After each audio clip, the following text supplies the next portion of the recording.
அனைவருக்கும் வணக்கம். நான் உங்கள் 5ஆம் தலைமுறை ஜோதிடர் ராம்குமார் ராஜேந்திரன். இன்றைக்கி நம்ம பார்க்க போகிற தலைப்பு கும்பராசி அன்பர்களுக்கு இந்த வரவிருக்கும் ஜூன் மாதத்தின் சிறப்பு பலன்களை பற்றி தான் இந்த காணொலியில் தெளிவாக பார்க்க போகிறோங்க. ஆண்டுகோள்கள் உங்களுடைய ராசி அதிபதி, அதாவது உங்களுடைய ராசிக்கு 2ஆம் இடத்துல சனி பகவானுடைய சஞ்சாரம் நடந்துட்டுருக்குங்க. ஜென்மஸ்தானத்தில் ராகு பகவானும் 2ஆம் இடத்துல சனி பகவான், அதே நேரத்தில் 5ஆம் இடமான பூர்வ புண்ணியஸ்தானம் புத்திரஸ்தானம், அதாவது மிதுன ராசியில் குரு பகவானும் பயிற்சி அடைஞ்சிருக்கிறாங்க. ஸோ இது கடந்த மாதத்திலேயே நடந்துருச்சுங்க. ஸோ இப்போது இந்த கேது பகவான் உங்களுடைய ராசிக்கு 7ஆம் இடத்துல சஞ்சாரம் பண்ணிட்டு இருக்காங்க. இதெல்லாம் ஆண்டு கோள்கள்ங்க. அதே நேரத்தில் இந்த மாதக்கோள்கள் உங்களுடைய ராசிக்கு 3ஆம் இடத்துல சுக்கிர பகவானும் 5ஆம் இடத்துல சூரிய பகவான், அதாவது இந்த 4ஆம் இடத்துல இருந்து வந்த சூரிய பகவான் ஜூன் மாதம் 13ஆம் தேதிக்கு பிறகு 5ஆம் இடத்துக்கு பயிற்சி, அதாவது ரிஷபத்திலிருந்து மிதுனத்திற்கு பயிற்சி அடைகிறாங்க. இந்த 7ஆம் தேதி வர பார்த்திங்கன்னா கடக ராசியில் தான் செவ்வாய் இருக்கார். 7ஆம் தேதிக்கு பிறகு சிம்ம ராசிக்கு பயிற்சி அடைகிறாருங்க.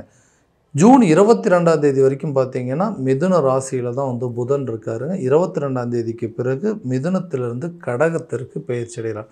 ஸோ இந்த நிகழ்வு காலகட்டங்களில் இந்த ஜூன் மாதத்தில் கும்பராசி அன்பர்களுக்கு எந்த விதமான அற்புதங்கள் மற்றும் சிறப்பு பலன்கள் கொடுக்க போகுது அப்படிங்கிறத தெளிவாகவும் துல்லியமாகவும் இந்த காணொலியில் பார்க்கலாங்க.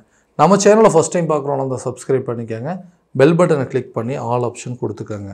கும்பராசி அன்பர்கள் சனி பகவானை அதிபதியாக கொண்டவர்கள், தைரியசாலி அப்படின்னு சொல்லாங்க. எல்லா விஷயத்தையுமே தைரியத்தோடும் துணிச்சலோடும் செயல்படக்கூடிய நபர்கள். தன்னுடைய விஷயத்தில் எல்லாமே தன்னுடைய இஷ்டப்படி தான் நடக்கணும், தான் நினச்ச மாதிரி தான் நடக்கணும்னு சொல்லி ஒரு பிரின்சிபலோடு வாழக்கூடிய ஒரு சில ராசிக்காரர்கள் இந்த கும்பராசிக்காரர்கள். தனக்கு என்ன பிடிச்சிருக்கோ அதை தான் செய்வாங்க, தான் என்ன நினைக்கிறாங்களோ அதை தான் செயல்படுத்துவாங்க, அந்த மாதிரி ராசிக்காரர்கள். ஸோ இந்த ராசிக்காரர்கள் கடந்த சுமாராக சொல்லப்போனால் ஒரு 5 வருஷமாகவே சில பிரச்சனைகள் அப்படிங்கிறது சந்திச்சிட்ருக்கோம். எல்லா விஷயத்திலுமே தேவையில்லாதது. எப்போ இந்த சனி பகவான் உள்ள என்ட்ரி ஆனாரோ அப்போவே நமக்கு எல்லா பிரச்சனையும் வந்துருச்சு அப்படின்னு சொல்லிட்டு இந்த ஜென்ம சனியில் எல்லா விஷயத்திலும் தேவையில்லாத சில பிரச்சனைகள், விரையச்சனி நடந்ததுங்க. அடுத்தது ஜென்ம சனி, இப்போ பாதச்சனியானது தொடங்கிடுச்சு. இந்த 5 வருஷ காலகட்டங்களில் நிறைய தடுமாற்றங்களை பார்த்துட்டு இருக்கக்கூடிய இந்த ராசிக்காரர்களுக்கு இந்த கிரக பயிற்சிகள் ஓகே. மே மாதத்தில் ராகு கேது பயிற்சி நடந்ததுங்க, அடுத்தது சனி பயிற்சி நடந்தது, அடுத்தது குரு பயிற்சி நடந்தது. இது எல்லா விஷயங்களும் நடந்தது. இதனுடைய தாக்கங்கள் எப்போ இருந்திருக்குன்னு கேட்டிங்கன்னா கண்டிப்பாக இந்த ஜூன் மாதத்துலேருந்தே இருக்குங்க. தொழில் ரீதியாக சில முன்னேற்றங்கள் அப்படிங்கிறது இருக்கும். தான் இந்த மாதிரி ஒரு பிஸ்னஸை பண்ணணும் அப்படின்னு ரொம்ப நாள் ஆசைங்க. அதுக்கு ரொம்ப நாளாக பிளான் பண்ணி அதை கரெக்டான விதத்தில் செயல்படுத்தணும். அந்த செயல்படுத்தினதை அடுத்த லெவலுக்கு என்னால் கொண்டு போக முடியாமல் இருந்தது. ஏதோ ஒரு விதமான தடையும் தடுமாற்றமும் கொடுத்துட்டு இருந்தது. அந்த தடைகள் அகலக்கூடிய காலகட்டமாக இருக்க போகுதுங்க. இப்போது நீங்கள் பண்ணிகிட்ருக்கிற பிஸ்னஸை கரெக்டான லெவலில் சக்ஸஸ்ஃபுல்லாக கொண்டு போகிறதுக்கான சூழல் அப்படிங்கிறது நிச்சயமாக இந்த ஜூன் மாதத்துலேருந்து உங்களுக்கு நடக்க போகுதுங்க. ஸோ தொழிலில் நல்ல லாபத்தை சம்பாதிப்பீங்க. நீங்கள் நினச்சபடி உங்களுடைய பிஸ்னஸை அடுத்த லெவலுக்கு கொண்டு போவீங்க. அதில் நிறைய சக்ஸஸ்ஃபுல்லான ஒரு பிஸ்னஸ் உமேனாக இருக்கக்கூடிய அளவுக்கு இந்த கிரகங்களுடைய பலன்கள் உங்களுக்கு கண்டிப்பாக தொழில் ரீதியாக கொடுக்க போகுது. வேலையில் இருக்கக்கூடிய நபர்கள் இந்த வேலையை விட்டு வேறு வேலைக்கு போயிடலாம் அப்படிங்கிற அளவுக்குலாம் சில நேரத்தில் யோசிக்கிறீங்க. ஏன்னா அந்த வேலையை சரியான விதத்தில் செய்ய முடியல, அந்த என்னோடய வேலையை நான் கரெக்டாக செய்கிறேன்னா யாரோ பண்ணுற சில தவறுகள்னால அந்த செய்யாத தவறுக்கு நான் தண்டனை அனுபவிச்சுட்ருக்கிறேன். எதனால் எல்லா பிரச்சனையும் எம்எல்ஏ வந்துட்டுருக்குன்னு தெரியலிங்க. ஒரு தைரியம் இல்லை. நான் இந்த தவறை செய்யலைன்னு சொல்கிறதுக்கு கூட எனக்கு அந்த தைரியம் வரமாட்டேங்குதுங்க. எங்கே சொன்னால் இருக்கிறது ஏதாவது இழந்துருவோமோ, இந்த வேலையை தொலைச்சிருவோமோ, இல்லை தேவையில்லாமல் நமக்கு கெட்ட பேர் வந்துருமோன்னு சொல்லி தயங்கி நிறைய விஷயங்கள் செய்யாமல் போயிட்டு இருந்திருப்போம். இதனால் என்னென்னா கூட ஒர்க் பண்ணுறவங்களாம் நம்மளை எதிரியாக பார்க்குறதும், நம்மளுடைய உயர் அதிகாரிகள் கூட தேவையில்லாத கருத்து வேறுபாடுகள் அப்படிங்கிறது ஏற்பட்டுருக்கு. இந்த நிலை அப்படிங்கிறது மாறும். ஏன்னு கேட்டிங்கன்னா ஞானக்காரகனும் மங்களக்காரகன் என்று சொல்லக்கூடிய செவ்வாய் பகவானுங்க, ஞானக்காரகன் என்று சொல்லக்கூடிய கேது பகவான், இது 2 பேருமே 7ஆம் இடத்துல அணையிறதுனால தொழில் ரீதியாகவும் நல்ல மாற்றம் இருக்கும். அதேமாதிரி நீங்கள் வேலை செய்கிற இடத்துல நிறைய முன்னேற்றங்கள் அப்படிங்கிறது இருக்கும். உங்கள் ப்ரொஃபைலை நீங்கள் ஒரு இடத்துலேருந்து இன்னொரு இடத்துக்கு சேஞ்ச் பண்ணுறதுக்கான வாய்ப்புகள் அப்படிங்கிறது கட்டாயமாக இருக்க போதுங்க. ட்ரான்ஸ்ஃபர் சம்மந்தப்பட்ட அனுகூலங்களுக்கு உண்டான முயற்சிகள் கூட இந்த காலகட்டங்கள் எடுத்திங்கன்னா கண்டிப்பாக ட்ரான்ஸ்ஃபர் அப்படிங்கிறது கிடைக்கும். அரசு சம்மந்தப்பட்ட துறையில் இருக்கிறவங்களுக்கு கூட வெளியூரோ அல்லது வேறு ஊருக்கு ட்ரான்ஸ்ஃபருக்கு வாங்குறதுக்கு முயற்சி பண்ணிங்கன்னா கூட இந்த காலகட்டங்களில் அது கண்டிப்பாக சக்ஸஸ் ஆகுங்க. எக்ஸாம்ஸ் எழுதிட்டு கவர்மெண்ட் வேலைக்காக ட்ரை பண்ணுறவங்க கூட இந்த காலகட்டங்கள் உங்களுக்கு சாதகமாக இருக்கும். திருமணம் சம்மந்தப்பட்ட பந்தங்கள், திருமணம் அப்படிங்கிறது எனக்கு நடக்குமா நடக்காதாங்கிற ஒரு சில குழப்பங்கள் அப்படிங்கிறது வந்துருச்சுங்க. ஏன்னா நிறைய நாட்கள் இந்த திருமணம் சம்மந்தப்பட்ட விஷயத்துக்காக நிறைய முயற்சிகள்லாம் பண்ணிகிட்டு இருந்தேன்.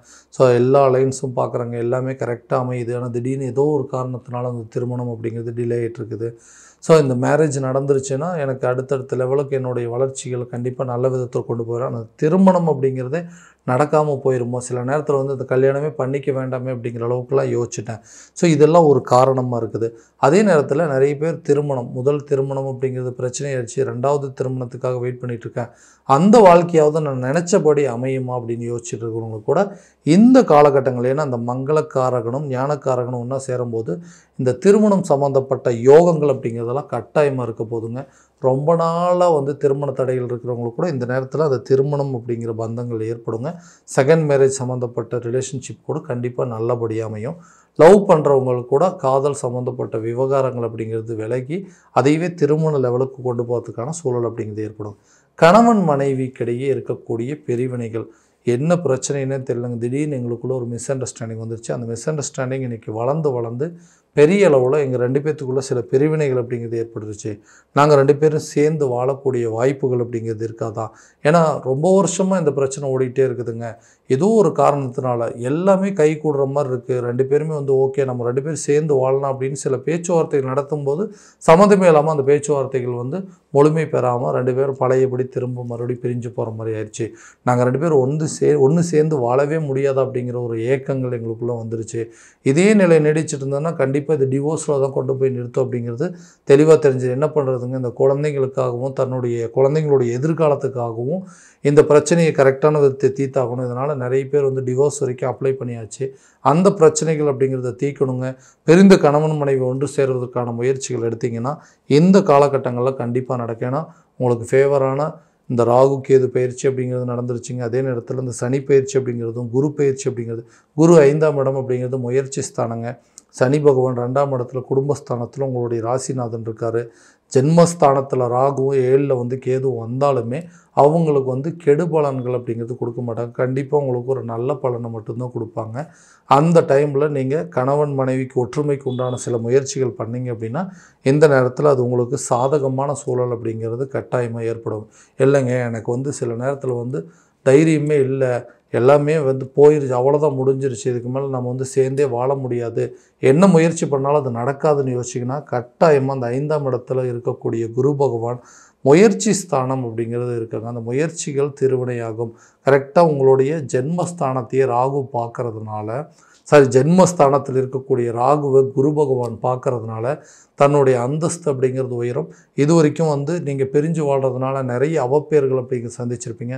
அந்த அவப்பேர்கள் அப்படிங்கிறது படிப்படியாக நீங்குங்க. கணவன் மனைவி ஒற்றுமை அப்படிங்கிறது கண்டிப்பாக ஏற்படக்கூடிய காலகட்டங்கள். ஸோ வீடு வாங்கக்கூடிய யோகம் அப்படிங்கிறது இருக்குங்க. புதிய சொத்துக்களுக்கு உண்டான சேர்க்கை அப்படிங்கிறது கட்டாயம் வாய்ப்பு இருக்குது. ஏன்னா இந்த 7ஆம் இடத்துல கேது பகவான் சேர்க்கிறதுனால நமக்கு இடம் சம்மந்தப்பட்ட வீடு சம்மந்தப்பட்ட யோகங்கள் அப்படிங்கிறதுக்கு உண்டான முயற்சிகள் எல்லாமே உங்களுக்கு கை கொடுக்குங்க. புதிய வண்டி வாகனங்கள் வாங்கணுமா, அதுக்கு உண்டான முயற்சிகள் கூட இந்த நேரத்தில் நல்ல பலன்கள் அப்படிங்கிறது கொடுக்கும். ஸோ கல்வி சம்மந்தப்பட்ட அனுகூலங்கள், கல்வி ரீதியாக இதுவரை இந்த ராகு இருந்து ஞாபக மறதிகளும் கல்வியில் சில தடுமாற்றங்கள் அப்படிங்கிறது கொடுத்துருப்பாரு. அந்த நிலைகள் அப்படிங்கிறது மாறுங்க. தான் எதிர்பார்த்த அளவு நல்ல ஸ்கோர் அப்படிங்கிறது இருக்கும். அதை வச்சு நீங்கள் விருப்பப்பட்ட கல்வி அப்படிங்கிறது துறையை தேர்வு பண்ணுறது, வெளியூர் போய் படிக்கிறோம் அல்லது வெளிநாடு போய் படிப்பதற்கான சூழலை, தான் விருப்பப்பட்ட கல்வியை தேர்வு செய்வதற்கான சூழல் அப்படிங்கிறது ஏற்படும். ஆரோக்கியத்தில் கண்டிப்பாக கவனம் அப்படிங்கிறது இருக்கணும். ஏன்னா இந்த 7ஆம் தேதி வரைக்கும் செவ்வாய் பகவான் நீச்சம் பெற்றிருக்கிறாரு. ரத்தம் சம்மந்தப்பட்ட பாதிப்புகள், உடல் ரீதியாக சில தொந்தரவுகள் அப்படிங்கிறது இருக்கும். இதனால் வந்து தேவையில்லாத டென்ஷன்கள், தேவையில்லாத கருத்து வேறுபாடுகள் இப்படிங்கிறது எல்லாமே ஏற்படுங்க. அந்த நிலையும் கொஞ்சம் கொஞ்சமாக விலகும். ஸோ ஆரோக்கியம் சம்மந்தப்பட்ட விஷயத்தில் கண்டிப்பாக முழு கவனம் செலுத்தணும். இந்த ஆரோக்கியத்தில் தேவையில்லாத பிரச்சனைகள் இருந்துச்சு அப்படின்னா கூட படிப்படியாக தீருங்க. இந்த நரம்பு சம்மந்தப்பட்டதோ எலும்பு சம்மந்தப்பட்ட பிரச்சனைகள் அப்படிங்கிறது ஏதாவது இருந்தது, ஸோ கண் சம்மந்தப்பட்ட பாதிப்புகள் இருந்தால் கூட இந்த காலகட்டங்களில் அதுக்கு உண்டான ட்ரீட்மெண்ட் எடுத்திங்கன்னா கண்டிப்பாக அந்த ஹெல்த் பிரச்சனை அப்படிங்கிறது உங்களை விட்டு தீருங்க. ஸோ இது வரைக்கும் நம்ம பார்த்ததெல்லாம் கோச்சார ரீதியான பலன்கள் மட்டும்தான். எந்த பலன்கள் அனைத்தும் உங்களுக்கு நடக்குமோ அப்படின்னா உங்களுடைய சுய ஜாதகத்தை முழுமையாக தெரிஞ்சுக்கோங்க. அதற்குண்டானபடி முயற்சி எடுத்திங்கன்னா கண்டிப்பாக நல்ல பலன் அப்படிங்கிறது கொடுக்கும். ஸோ உங்கள் ஜாதகத்தை எங்கிட்ட பார்க்கணும் அப்படின்னு விருப்பப்பட்டீங்கன்னா கீழே தெரியிற நம்பருக்கு காண்டாக்ட் பண்ணி அப்பாயின்மெண்ட் ஃபிக்ஸ் பண்ணிக்கோங்க. அப்படி இல்லையா உங்களோட ஜாதகத்தை வாட்ஸ்அப் மூலமாக அனுப்பிச்சி வச்சிங்க அப்படின்னா தெளிவான முறையில் கணிச்சு துல்லியமான பலன்கள் உங்களுக்கு தெரியப்படுத்தப்படும். மீண்டும் அடுத்த காணொலியில் உங்களை சந்திக்கும் வரை உங்களிடமிருந்து விடைபெறுவது உங்கள் ராம்குமார் ராஜேந்திரன். நன்றி.